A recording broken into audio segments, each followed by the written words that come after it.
most of us men, we've been conditioned to believe that physical touch is a currency that always must be traded for sex, which has now turned our most intimate moments into these high-stake negotiations instead of genuine connections with those that we care for.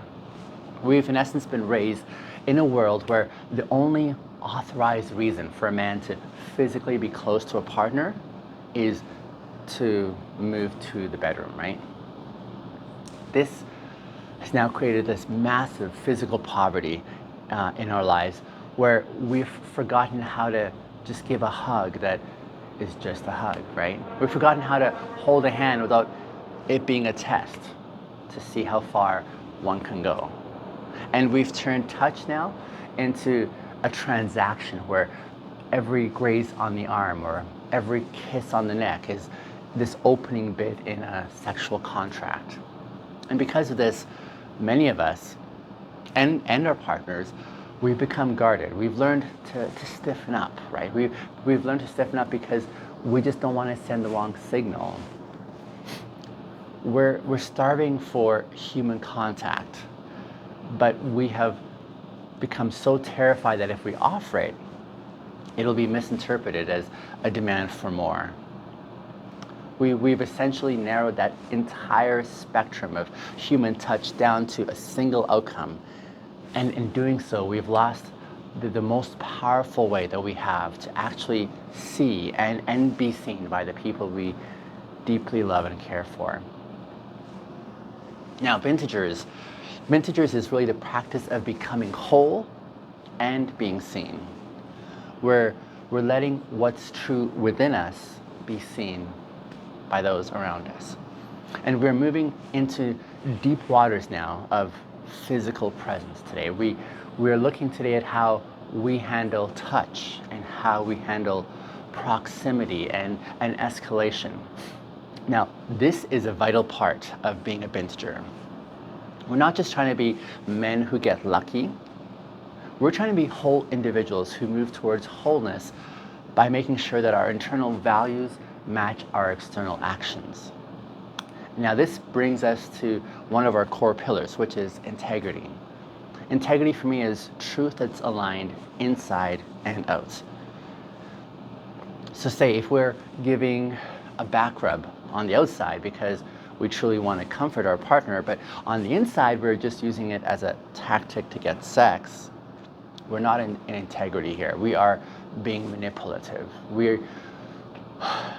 We're being false in our intentions. And we also need intimacy, which is, for me, the courage to be seen inside and out. And this means having the courage to offer touch that is vulnerable. Touch that says, I just want to be close to you, without the safety net of a sexual goal, right? It takes a lot of courage to be physically close to someone when there's no win at the end of it all.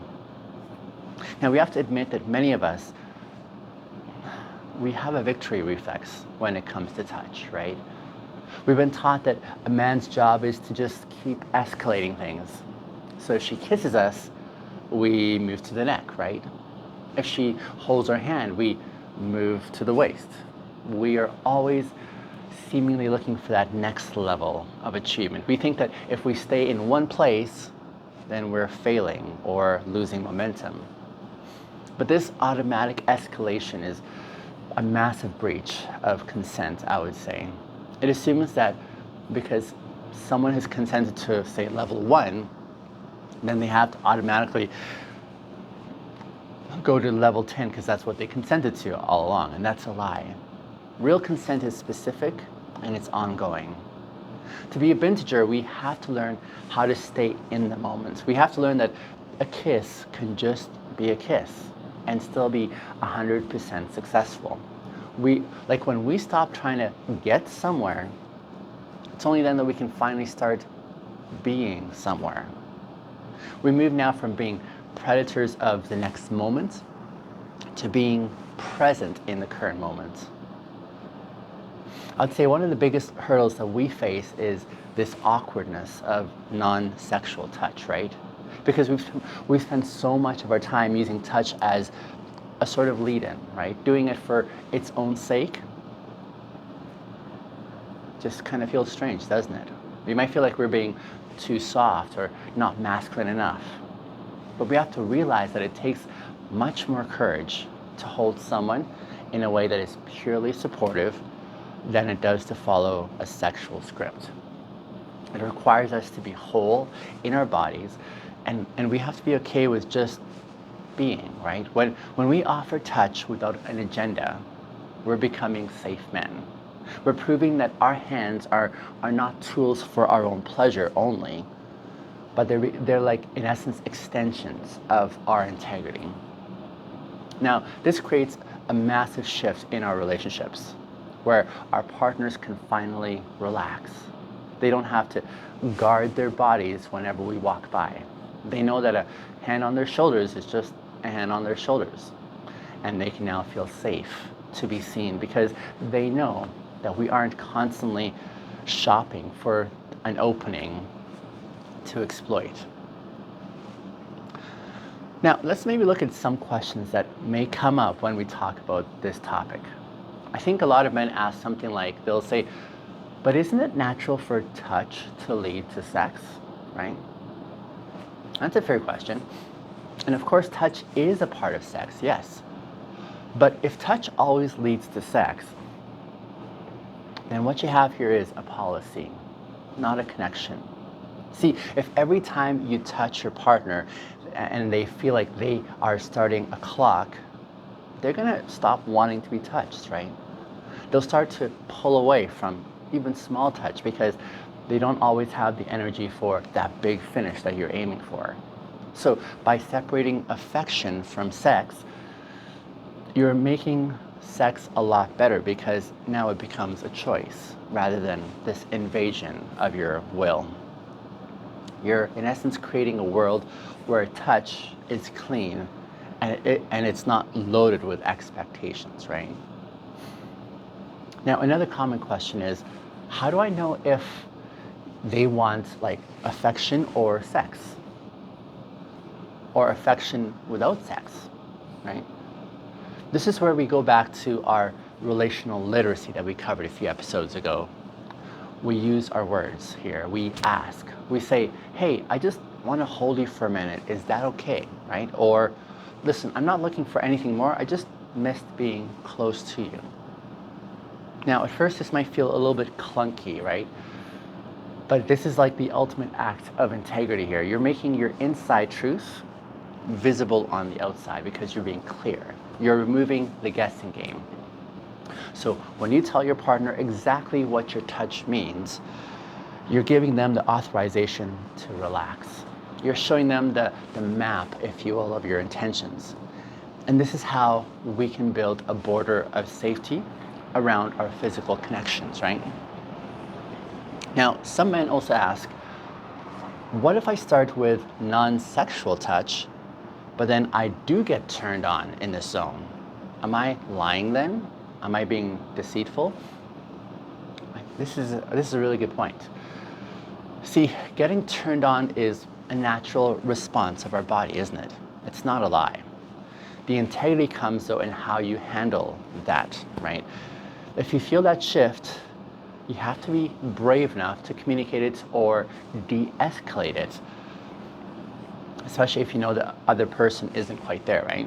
You can say something like, I'm really enjoying being close to you, but I'm also starting to feel a bit more than just affectionate right now. How are you feeling? Right? This is real-time alignment.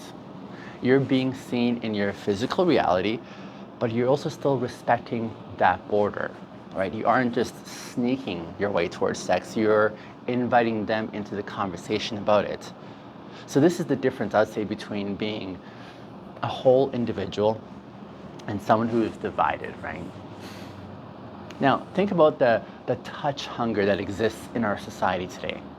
I think we see men who only get hugs, say at funerals, or pats on the back at sporting events. I would say we've been touch deprived for so long that we've forgotten that our skin is really a sensory organ for connection and not just a release. So when we reclaim physical affection beyond sex, we're also simultaneously healing ourselves. We're allowing our nervous systems to calm down. A long, consented hug can release these chemicals in our brains that make us feel safe and make us feel whole.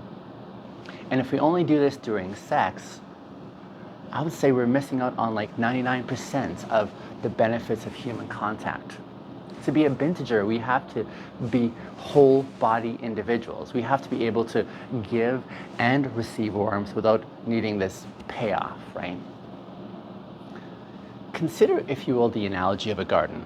If the only time you ever go into a garden is to harvest the fruit, the garden will eventually feel like a workplace, won't it? It becomes a place of transaction. But if you go into a garden just to sit there, or to water the plants, or to walk amongst the plants in the garden, now it becomes a sanctuary. It becomes a place of peace. I would say our physical relationships are the same thing. If we only touch to harvest, which is like getting sex, the connection becomes a chore for the other person.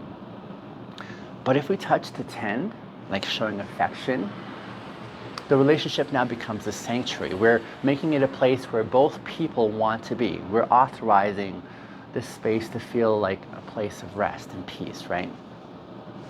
Now, we often violate our own integrity by performing affection as this kind of a lead-in. We might say give a long kiss or a lingering touch, not because we feel it, but because we think it's the right move to get what we want. Again, this is a truth misalignment here.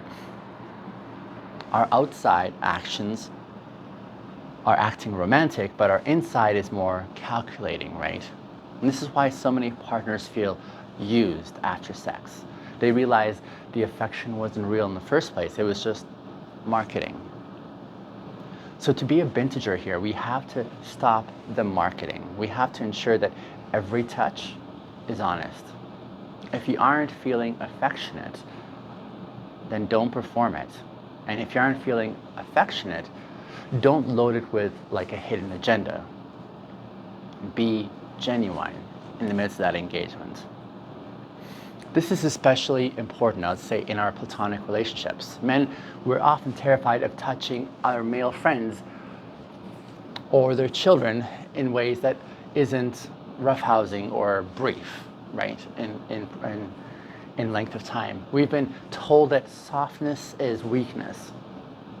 But we're learning, though, that softness is really a sign of internal strength, right? It takes a lot of courage for a man to give his friend a solid hug and say, listen, I'm glad you're in my life, right? It takes real heart to sit close to our kids and just be present with them physically. When we do this, we're breaking that touch poverty for our next generation. We're showing our kids that they can be whole in their bodies, right? We're showing our daughters, for example, what it looks like to be respected rather than hunted when we learn and teach them how to interact physically. Now, we have to also admit that we've all been part of this escalator dynamic, right? We've all felt that pressure to turn a cuddle into a sort of conquest. And we aren't necessarily bad for having these urges. We're just still in process of learning how to engage. We thought that this was the only road available to us, right? But what we're learning here is that there are thousands of these side roads that are just as beautiful, and we're expanding our visual awareness of our map, right? We're choosing to be present rather than to be predatory. We're learning to savor these small moments of proximity. We're finding that there is this massive amount of intimacy in just existing in that same physical space with another person without any expectations or requirements that are tagged on. There's this peace really that comes when you stop chasing and finding that win, right? When you can just sit on the couch with your partner and be, right? When you can hold their hand in the car and not be calculating the next move. I mean, it's a huge relief where you're no longer having to work for it. You're just being in that moment. Your truth is being aligned, and you're being genuine and upfront with your intentions. This presence is one of the greatest gifts I think that we can give in our time with those that we care for. A whole man who can touch without taking is really a man who is sovereign. He's safe to want because his want is clear and it's considered, it's consensual. But how do we start reclaiming touch today, though, in a good way? I think it starts with this internal audit where we ask ourselves, how much of my touch is a transaction? Or when was the last time I touched someone just to make them feel seen, right? I think we could, like, for example, feel what that looks like for us to have the courage to be soft, right? To feel the nerve that it takes to be still in a moment with someone and being present in that space with them, even when it feels awkward. This is how I think we can start reclaiming our physical touch experiences, where we're able to own our soul first and know that we're safe with ourselves. I think we also need to practice the check-ins with those that we care for. So the next time, say we're being physically affectionate, it might be worthwhile to pause and ask, listen, is this feeling good for you? Or do you want more of this? Or is this feeling right?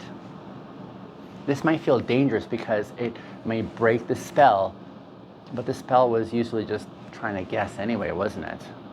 Breaking the spell of guessing is how we start the reality of knowing on both sides, right? This slow connection is, I would say, far more powerful than the fast escalation that we've been accustomed to. And it means that when we move towards sex, we're doing it with intentionality. We're not doing it because we're guessing that this is what both want. We're saying, no, this is what we're both choosing, right? I think we also have to acknowledge that we've all been these touch martyrs too, right? Where we've denied ourselves the affection that we need because we didn't want it to lead to sex that we didn't maybe have energy for in the first place. And so we've isolated ourselves to avoid that negotiation. This is, I would say, a self-violation here. We're starving our own hearts to protect our borders. But as those who are pursuing wholeness, we can have both and. We can have borders and we can have connection. We can say, listen, I really need a hug, but I'm too tired for anything else. And that's integrity there. It's being allowed to be whole. It's getting the nourishment that we need without the cost that we can't afford, right? Now let's maybe talk a little bit about why this matters today. See, this isn't just about being cuddly or nice. This is about reclaiming the full dignity of our physical existence. If our only physical language is aggression or sex, we're living in a very small room, right? We're missing out on the vast majority of what it means to be human in our experience, especially in our body. We can't be in integrity if we're using touch to, in essence, trick people into sexual outcomes. And we can't have intimacy if the people that we love are afraid to even let us close because they think that we're always asking for more. So this matters because our body is really a vessel of our truth. And if that vessel is only being used for taking always, it will never be full. It will never feel full for us.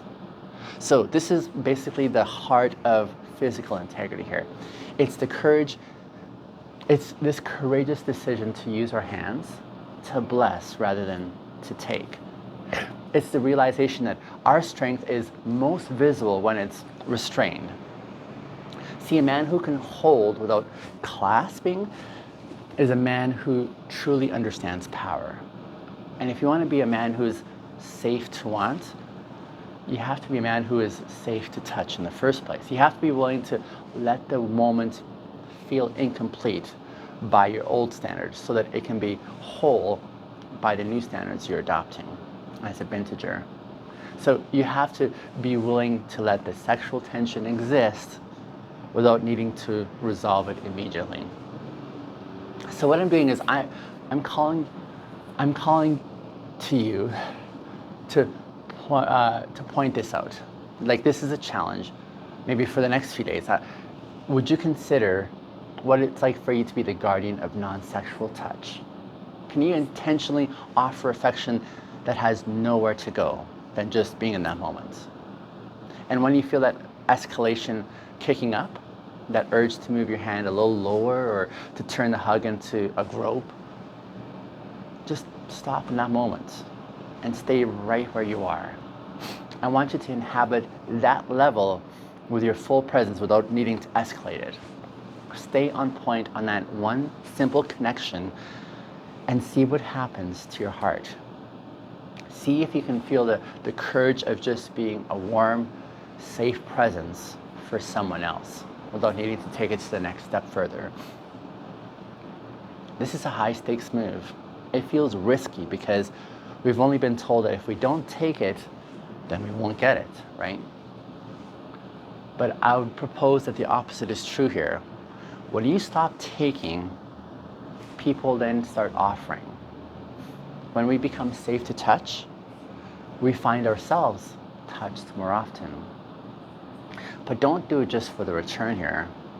Do it for the internal alignment you're aiming for. Do it because you're an individual who's pursuing wholeness and wants his outside actions to reflect his inside respect. So take the point in your marriage, with your kids, or with your friends, and be that man who's able to bring warmth back into the room without bringing the requirement of needing more. Because I would say the world will try to pull you back into that transactional way of thinking. It'll tell you that real men are always on the hunt, right? It'll tell you that soft touch is really for weak men. But the thing is, you know better. You know that it takes massive amounts of courage to stand in the fire of attraction and choose affection instead.